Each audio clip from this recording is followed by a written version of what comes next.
तो हेलो दोस्तों, स्वागत है आप सभी के एक नई वीडियो के अंदर। आज की इस वीडियो के अंदर हम लोग बात करने वाले हैं वेब डेवलपमेंट के कंप्लीट रोड मैप के बारे में। इस रोड मैप को फॉलो करने के बाद आप लोग जॉब्स के लिए अप्लाई कर सकते हो, आप लोग इंटर्नशिप्स के लिए अप्लाई कर सकते हो, आप लोग फ्रीलांसिंग वर्क के लिए अप्लाई कर सकते हो, आप लोग इतनी सारी चीजें कर सकते हो and at the end earn करना शुरू कर सकते हो। आज की इस वीडियो को देखने के बाद आप लोगों को पूरा एक पाथवे मिल जाएगा कि आप लोगों को कौन कौन सी चीजें करनी है, कौन कौन सी चीज किस किस चीज के बाद करनी है। ऐसी ऐसी बहुत सारी चीजें आज की इस वीडियो के अंदर आप लोगों को पता लगने वाली है। इस वाली वीडियो को देखने के बाद आप लोग बहुत बड़ी बड़ी कंपनीज के अंदर इंटर्नशिप्स के लिए अप्लाई कर पाओगे, जॉब्स के लिए अप्लाई कर पाओगे। लेकिन उससे पहले मेरे पास आप लोगों के पास एक छोटी सी रिक्वेस्ट है कि आप लोग इस वाले चैनल को सब्सक्राइब कर दो। आप में से 85% लोगों ने सब्सक्राइब करके नहीं रखा हुआ है। अगर आप लोग सब्सक्राइब करोगे तो मुझे थोड़ा सा अच्छा लगेगा एंड जो हमारी फैमिली है वो थोड़ी सी और बड़ी हो जाएगी। So please hit that subscribe button and बिना देर के चलिए शुरू करते हैं। तो अगर आप लोग वेब डेवलपमेंट के लिए कंप्लीट बिगिनर हो, आप लोगों ने लैपटॉप को पहली बार छुआ है, आप लोगों को कुछ भी नहीं आता कि लैपटॉप के अंदर हम लोग वेब डेवलपमेंट को कैसे कर सकते हैं। अगर कुछ भी नहीं आता तो सबसे पहले थोड़ा सा लैपटॉप चलाना सीख लो। अगर लैपटॉप चलाना आता है तो आप लोगों को सबसे पहला सीखना पड़ेगा HTML के बारे में। अब HTML सीखना बहुत ज़्यादा आसान चीज़ है।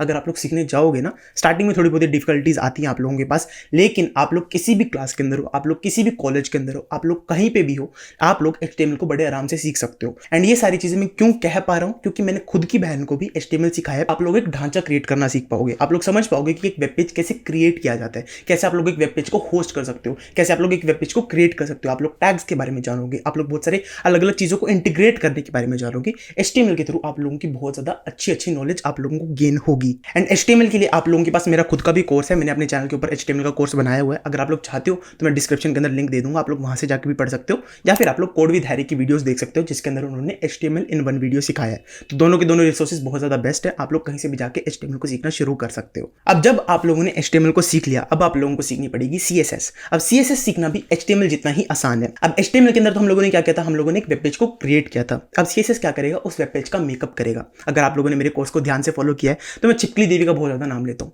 छिपकली देवी क्या होती है, अगर आप लोगों को एक ढांचा क्रिएट करना है, आप लोगों को एक स्केलेटन क्रिएट करना है, तो वो आप लोगों का HTML है। अगर आप लोगों को स्केलेटन को ब्यूटी प्रोवाइड करनी है, आप लोगों को मेकअप प्रोवाइड करना है, तो वो CSS है। तो CSS सीखना आप लोगों के लिए बहुत ज़्यादा जरूरी है, क्योंकि अगर आप लोगों की फेस के अंदर आप लोगों को ये नहीं पता होगा कि आप लोगों की नाक कहाँ पे है, आँख कहाँ पे है, अगर उसका एक स्ट्रक्चर डिफाइन नहीं होगा तो आप लोग एक इंसान नहीं कहलाए जाओगे। तो आप लोगों के लिए CSS सीखना बहुत ज़्यादा जरूरी है। CSS के थ्रू ही हम लोग एक स्ट्रक्चर प्रोवाइड कर पाएंगे हमारी वेबसाइट को, तो वो सीखना बहुत ज़्यादा जरूरी है। CSS के लिए भी मैंने एक कोर्स बनाया हुआ है मेरे चैनल के ऊपर, अगर आप लोग चाहते हो वहाँ से देख सकते हो। वहाँ पे आप लोगों को बेसिक CSS सीखने को मिल जाएगी, या फिर आप लोग कोड विद हैरी की वीडियोस को देख सकते हो। आप लोगों के पास थापा टेक्निकल की वीडियोस भी हैं, आप लोग वहाँ से जाके भी उन वीडियोस को देख के CSS को कंप्लीटली सीख सकते हो। अब जब आप लोगों ने HTML भी सीख लिया, आप लोगों ने CSS भी सीख ली, इन दोनों को सीखने में आप लोगों को ज़्यादा दिन नहीं लगेंगे। आप लोगों को 1 महीने के अंदर HTML CSS कंप्लीट हो जाएगी, जिसके अंदर आप लोग कुछ प्रोजेक्ट्स भी बना लोगे, आप लोगों को कुछ चीज़ें समझ में आने लग जाएंगी। अब हम लोगों को सीखनी पड़ेगी जावास्क्रिप्ट। अब जावास्क्रिप्ट HTML CSS जितनी आसान नहीं है। आप लोगों को लूप जैसे कॉन्सेप्ट के बारे में पढ़ना पड़ेगा, इफ एल्स जैसे कॉन्सेप्ट्स के बारे में पढ़ना पड़ेगा। ये वाली चीज़ें आप लोगों के लिए थोड़ी सी ज़्यादा डिफिकल्ट हो सकती हैं। जिन्होंने प्रोग्रामिंग पहले नहीं किया उन लोगों के लिए डिफिकल्ट होंगी, जिन्होंने थोड़ी बहुत ही पाइथन के अंदर प्रोग्रामिंग की है, C++ के अंदर प्रोग्रामिंग की है, उनके लिए थोड़ी चीज़ें आसान होने वाली है। अगर आप लोगों के शरीर के ढांचे के अंदर एक दिमाग नहीं होगा तो वो शरीर किसी भी ज़्यादा काम का नहीं है। तो आप लोगों को भी एक दिमाग प्रोवाइड करने के लिए जावास्क्रिप्ट सीखनी पड़ेगी। एक वेबसाइट के अंदर जावास्क्रिप्ट बहुत ज़्यादा इंपॉर्टेंट होती है। अगर आप लोग पाइथन सीखते हो, कुछ भी सीखते हो, लेकिन जावास्क्रिप्ट वहाँ पे सबसे ज़्यादा मैटर करती है, सबसे ज़्यादा इंपॉर्टेंट होती है। तो जावास्क्रिप्ट सीखना बहुत ज़्यादा इंपॉर्टेंट है। जावास्क्रिप्ट के लिए भी हमारा जो भी एक कोर्स है वो ऑनगोइंग है। हम लोग जावास्क्रिप्ट इस चैनल के ऊपर भी सिखा रहे हैं। आप लोग कोड विद हैरी की वीडियोस को भी देख सकते हो, या फिर आप लोगों के पास कुछ फॉरेन क्रिएटर्स भी है जहाँ पे से जाके आप लोग जावास्क्रिप्ट की कोर्स को फॉलो कर सकते हो। ये सारे के सारे फ्री रिसोर्सेज हैं, आप लोग कहीं से भी जाके जावास्क्रिप्ट की वीडियोस को फॉलो करना शुरू कर सकते हो। थापा टेक्निकल का इसके ऊपर एक बहुत ज़्यादा डिटेल्ड वीडियो है, 12 से 13 घंटे का वो वीडियो है, उसके अंदर आप लोग जावास्क्रिप्ट को कंप्लीटली सीख सकते हो। अगर मैं आप लोगों को प्रेफर करने जाऊँ तो आप लोग थापा टेक्निकल की वो वाली वीडियो को देख सकते हो, जिसके अंदर आप लोग जावास्क्रिप्ट को कंप्लीटली समझ जाओगे। अब जब आप लोगों ने जावास्क्रिप्ट भी कर ली, HTML CSS भी कर ली, अब आप लोगों को सीखने पड़ेंगे कुछ CSS फ्रेमवर्क्स। अब CSS फ्रेमवर्क्स क्या होते हैं भाई? CSS फ्रेमवर्क्स हमारे पास कुछ ऐसी चीज़ें होती हैं जिसके थ्रू आप लोग क्विकली स्टाइलिंग कर सकते हो। जैसे कि हम लोगों ने मेकअप प्रोवाइड किया, अब उस मेकअप के लिए हम लोगों के पास कुछ प्रीसेट्स होते हैं, जैसे कि हमारे पास बूटस्ट्रैप होता है, हमारे पास मटेरियल UI होता है, हमारे पास टेलविंड होता है। हम लोग इन सारी चीज़ों का यूज़ करके हमारी वेबसाइट को क्विकली डिजाइन कर सकते हैं। आप लोगों के जो फ्रीलांसर्स होते हैं वो मोस्टली इन CSS फ्रेमवर्क्स का यूज़ करते हैं ताकि वो अपने काम को क्विकली कर सकें। अब CSS के अंदर तो आप लोगों को स्टाइलिंग लिखनी पड़ती है, खुद से लिखनी पड़ती है, एक एक लाइन लिखनी पड़ती है वहाँ पे, लेकिन आप लोगों के पास ये प्रीसेट्स होते हैं, बूटस्ट्रैप वगैरह होते हैं, इन सब के थ्रू आप लोग क्विकली, आप लोगों को लिखना नहीं पड़ेगा, आप लोग डायरेक्टली वहाँ पे क्लास नेम डालोगे एंड आप लोगों लोगों को जो भी स्टाइल है वो वहाँ पे अप्लाई हो जाएगा। तो आप लोगों को CSS फ्रेमवर्क सीखना बहुत ज़्यादा जरूरी है अगर आप लोगों को अपने काम को फास्ट एंड क्विक बनाना है। अब इसके अंदर भी आप लोग कोई भी फ्रेमवर्क को सीख सकते हो। मैं आप लोगों को सबसे ज़्यादा रिकमेंड करता हूँ कि आप लोग टेलविंड सीखो या फिर बूटस्ट्रैप सीखो। बूटस्ट्रैप भी एक बहुत ज़्यादा अच्छी चीज़ होती है, लेकिन मैं आप लोगों को ज़्यादा टेलविंड रिकमेंड करता हूँ क्योंकि टेलविंड आप लोगों की इंडस्ट्री के अंदर बहुत ज़्यादा यूज होता है। एंड अगर कोई भी आप लोगों का इंटरव्यू ले रहा है वो आपसे शायद टेलविंड का क्वेश्चन पूछ सकता है, तो आप लोगों को टेलविंड जरूर से आनी चाहिए। अब आप लोगों ने इतनी सारी चीज़ें कर ली, इन सारी चीज़ों को करने में आप लोगों को 2 महीने लग जाएंगे। 2 महीने आप लोगों को मिनिमम लगेंगे क्योंकि आप लोगों के पास कुछ डाउट्स आएंगे, कुछ एरर्स आएंगे, कुछ प्रॉब्लम्स आएंगी, वो सारी चीज़ें यहाँ पे आएंगी। एंड इनको सोल्व करने में बहुत ज़्यादा टाइम लगता है, बहुत ज़्यादा रोना आता है। ये हमारे स्टार्टिंग का फेज होता है जिसके अंदर हमारे पास रोना बहुत ज़्यादा आता है हमें। मैं भी बहुत ज़्यादा रोया था जब मुझे प्रोग्रामिंग नहीं हो पा रही थी।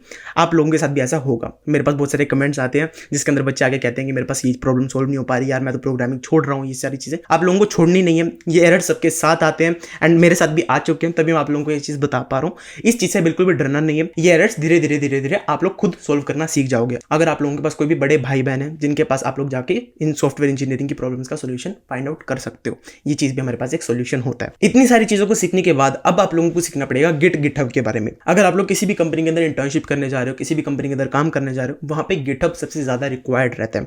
मेरा मोस्टली टाइम गिटहब के ऊपर जा रहा होता है क्योंकि मैं गिटहब के अंदर अपने कोड को पुश कर रहा होता हूँ, कोड को रिव्यू कर रहा होता हूँ, अपने कोड के जो भी चेंजेस है उनको वहाँ पे देख रहा होता हूँ। गिटहब एक बहुत ज़्यादा इंपॉर्टेंट टूल है जिसके बारे में आप लोगों को सीखना पड़ेगा। यहाँ पे आप लोगों के पास लव बब्बर भैया की एक वीडियो है, अनुज भैया की एक वीडियो है जिसके अंदर आप लोग गिटहब को आसानी से सीख सकते हो। 30 से 40 मिनट की वीडियोस होती हैं, इनके अंदर आप लोग गिटहब को आसानी से सीख सकते हो। एंड ये चीज़ बहुत ज़्यादा आप लोगों के पास एक अच्छा इंपॉर्टेंट स्किल सेट हो जाता है। किसी भी कंपनी के अंदर जाओगे वहाँ पे ये चीज़ सबसे ज़्यादा मैटर करने वाली है। अब गिटहब के बारे में तो आप लोगों ने सीख लिया, लेकिन आप लोगों को लिनक्स कमांड लाइन के बारे में भी पता होना चाहिए। लिनक्स कमांड लाइन बेसिकली आप लोगों को क्या होती है। अब जैसे कि अगर आप लोगों को नेविगेट करना है किसी भी फोल्डर के अंदर, आप लोग क्या करोगे, उस फोल्डर के ऊपर क्लिक करोगे, उसके बाद दूसरे फोल्डर के ऊपर क्लिक करोगे, जहाँ पे भी आप लोगों को नेविगेट करना है आप लोग वहाँ पे क्लिक करके नेविगेट करोगे। लेकिन आप लोगों को टर्मिनल के थ्रू भी वहाँ पे नेविगेट करना आना चाहिए। आप लोगों को CD LS ऐसे कमांड्स के बारे में पता होना चाहिए जिसके थ्रू आप लोगों को जो भी टर्मिनल कमांड्स है वो बहुत ज़्यादा पक्के होंगे। एंड उसके थ्रू ही आप लोग जो भी अपनी प्रोग्रामिंग जर्नी है उसके अंदर आगे बढ़ पाओगे। क्योंकि अगर आप लोगों को रिएक्ट जेएस वगैरह आगे सीखनी है ना, जाके वहाँ पे जो भी टर्मिनल है आप लोगों को बहुत ज़्यादा काम में आता है। एंड वहाँ पे अगर आप लोगों को टर्मिनल के बारे में नहीं पता होता है ना, तो वहाँ पे थोड़ा सा आप मार खा जाते हो। अगर आप लोगों की कंपनी के अंदर आप लोगों को टर्मिनल चलाना नहीं आता है तब वहाँ पे जाके आप लोग थोड़ा सा मार खा जाते हो। लिनक्स कमांड लाइन के लिए आप लोगों के पास बहुत सारे यूट्यूबर्स है, आप लोग किसी भी वीडियोस को देख सकते हो। एंड आप लोगों को बेसिक कमांड्स के बारे में पता करना है। ये चीज़ आप लोगों के लिए एक बहुत बड़ा अस्त्र बनने वाली है जब आप लोग प्रोग्रामिंग में आगे जाओगे। अब अगर आप लोगों ने इतनी सारी चीज़ें कर ली है एंड अगर आप लोग चाहते हो कि कुछ और एक्स्ट्रा चीज़ों को भी एक्सप्लोर करो, तब आप लोग jQuery या फिर SAS को एक्सप्लोर कर सकते हो। ये दोनों चीज़ें बिल्कुल भी इंपॉर्टेंट नहीं है। अगर आप लोग चाहते हो इनको एक्सप्लोर करना तब आप लोग कर सकते हो। अगर आप लोगों के पास टाइम है तब आप लोग कर सकते हो। अगर कोई स्किल होती है ना हमारे स्किल सेट के अंदर, वो कभी भी वेस्ट नहीं जाती। अगर आप लोग कर लोगे तो अच्छा रहेगा, लेकिन अगर आप लोगों के पास टाइम नहीं है तब आप लोग इन सारी चीज़ों को बिल्कुल ही स्किप कर सकते हो।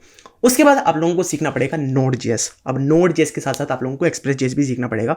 इसके थ्रू आप लोग क्या कर पाओगे, इसके थ्रू आप लोग अपने जो भी बैकएंड है, जो भी आप लोगों का सर्वर होता है उसको क्रिएट कर पाओगे। आप लोगों को सर्वर क्रिएट करना आएगा, आप लोगों को APIs क्रिएट करनी आएंगी, आप लोगों को डेटा स्टोर करना आएगा, आप लोगों को MongoDB डेटाबेसिस के बारे में पता चलेगा, आप लोगों को SQL डेटाबेसिस के बारे में पता चलेगा। इतनी सारी चीज़ों के बारे में आप लोगों को बैकएंड डेवलपमेंट के अंदर सीखना पड़ेगा। अब बैकएंड अगर आप लोगों को पसंद आ जाती है तब आप लोग उसके अंदर एडवांस में जा सकते हो, लेकिन अगर आप लोगों को बैकएंड समझ में नहीं आ रहा है तब आप लोगों को बेसिक चीज़ें आनी चाहिए। आप लोगों को गेट पोस्ट रिक्वेस्ट क्रिएट करना आना चाहिए, आप लोगों को APIs के बारे में पता होना चाहिए, मिडलवेयर्स के बारे में पता होना चाहिए, आप लोगों को ऑथेंटिकेशन के बारे में पता होना चाहिए, कुकीज़ के बारे में पता होना चाहिए। ये सारी बेसिक चीज़ों के बारे में आप लोगों को पता होना चाहिए। ये सारी चीज़ें बहुत ज़्यादा इंपॉर्टेंट होती हैं, आप लोगों के इंटरव्यूज के अंदर पूछी जाती हैं। तो ये सारी चीज़ें आप लोगों को दृढ़ माइंडसेट से पूरी करनी है, आप लोगों को समझनी है इन सारी चीज़ों को। एंड तभी आप लोग अपने जॉब इंटरव्यूज को आसानी से क्रैक कर पाओगे। जब आप लोगों को इन सारी चीज़ों की डीप में नॉलेज होगी तभी आप लोग अपने जो भी जॉब इंटरव्यूज है उनको आसानी से क्रैक कर पाओगे। अब अगर आप लोगों ने बैकएंड सीख लिया, आप लोगों को बेसिक जो भी वेब डेवलपमेंट है वो आ चुकी है। अगर आप लोग चाहते हो ना अभी से एक वेब डेवलपर बनना, तब आप लोग बन सकते हो।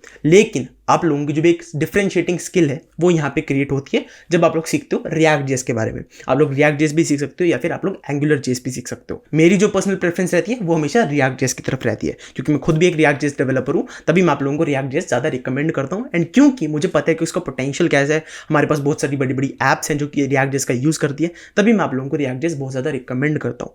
React.js सीखना कोई ज़्यादा आसान काम नहीं है। React.js को सीखने में आप लोगों को थोड़ा सा टाइम लग सकता है। उसके अंदर आप लोगों के पास हुक्स होते हैं, रिड्यूसर्स होते हैं, आप लोगों के पास कंटेक्स्ट एपीआईज होती हैं, थोड़ी सी ज़्यादा कम्प्लेक्स होती हैं। लेकिन अगर आप लोगों ने यहाँ तक अपना पाथ फॉलो किया है ना, तब आप लोग रिएक्ट जेएस को भी आसानी से सीख लोगे। इस चीज़ के अंदर अगर आप लोगों के पास कोई भी कोर्स है, जैसे कि आप लोगों के पास एंजेला यू का कोर्स है, आप लोगों के पास लव बब्बर भैया का कोर्स है, तब आप लोग इन सारी चीज़ों के थ्रू ग्लाइड थ्रू कर जाओगे।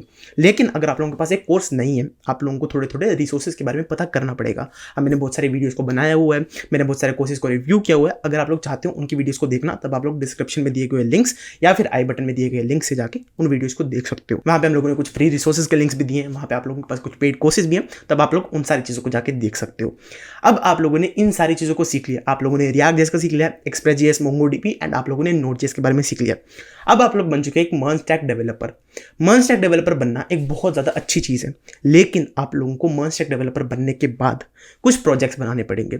एंड प्रोजेक्ट्स के लिए सबसे बेस्ट चैनल आप लोगों के पास है क्लेवर प्रोग्रामर। अगर आप लोग इनके चैनल के ऊपर जाओगे, आप लोगों के पास बहुत सारे रिसोर्सेज होते हैं। वहाँ पे आप लोग किसी भी रिसोर्सेज को एक्सप्लोर कर सकते हो, आप लोग कोई भी क्लोन को क्रिएट कर सकते हो। सपोज करो आप लोग को व्हाट्सएप का क्लोन बनाना है, तब आप लोग उनके व्हाट्सएप को क्लोन की वीडियो को देख सकते हो एंड उनको देखते देखते देखते देखते अपने कोड के अंदर उसको इंप्लीमेंट कर सकते हो। ये कोई भी चीटिंग नहीं होती है। आप लोगों को जो भी चीटिंग आप लोग सोचते हो ना कि मैं एग्जाम में चीटिंग करता हूँ तो उसको थोड़ा सा पाप लगता है हम लोगों को, यहाँ पे कोडिंग के अंदर कोई भी पाप नहीं होता। रियल लाइफ में भी हम लोग उन सारी चीज़ों को गूगल से ही टेपते हैं। पाप हमारा सिर्फ रियल लाइफ के अंदर होता है, यहाँ पे हम लोग कोडिंग करने आए हैं। तो जब आप लोग प्रोजेक्ट को क्रिएट कर लोगे, फायरबेस के बारे में सीख जाओगे, आप लोग मर्ज स्टैक के बारे में सीख जाओगे, आप लोगों के पास कुछ एक अच्छा सा पोर्टफोलियो होगा, तब आप लोग एक रिज्यूमे को बिल्ड करके इंटर्नशिप्स के लिए अप्लाई करना शुरू कर सकते हो।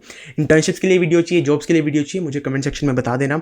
इंटर्नशिप्स के लिए ऑलरेडी मैंने बहुत सारी वीडियोस को बनाया हुआ है, जॉब्स के लिए भी बहुत सारी वीडियोस अवेलेबल है मेरे चैनल के ऊपर। अगर आप लोग चाहते हो उन वाली वीडियोस को जाके देख सकते हो। अगर ये वाली वीडियो पसंद आई है तो इस वीडियो को लाइक कर देना, चैनल को सब्सक्राइब कर देना।